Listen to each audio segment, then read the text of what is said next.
Tatawid kami. Buti na lang. May bilihan ng ulam dito. Sa flat namin malapit. Tatawid lang kami. Tatawid lang. Ayan o. Bibili ako ng ulam dyan. So, tatawid lang ako. Bababa ako ng flat. Kami. Siyempre yung tatlo. Tapos bibili ako. Bibili kami ng ulam. Sa baba. Nasa akin na ba yung susi ko? Guys, wala pala yung susi ko. Hindi ko makapasok sa loob. Ayan yung susi ko. Double check. Ayan. Tapos ang anak ko, naiwan ko ba? Hindi. Ayan si Kiel. Kasi yung dalawa. Ayan. Lock na natin. Bibili lang kami ng ulam. Sa tapat.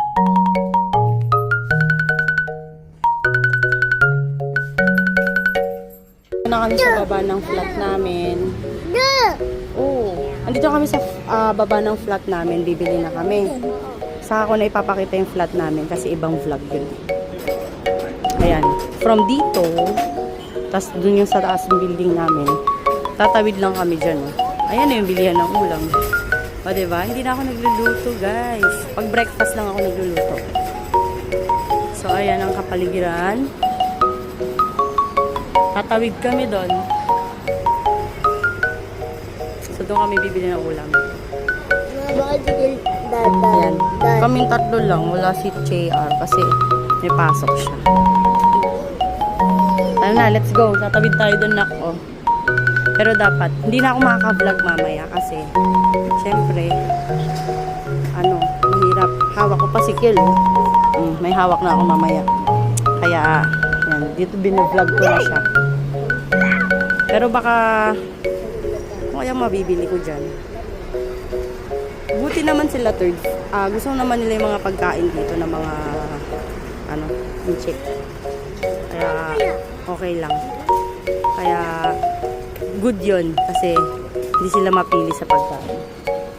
No, third Jayden, no? Tatawid tayo doon. Sige na, goodbye.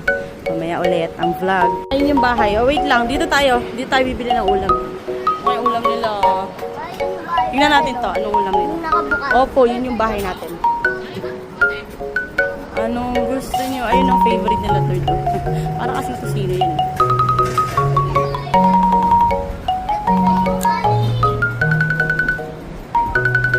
Dito tayo bili.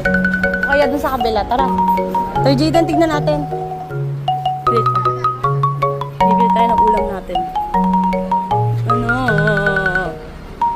Ano gusto niyo dyan? Gusto niyo dyan? Ano? May type kayo dyan o wala? Hindi mo kasi natin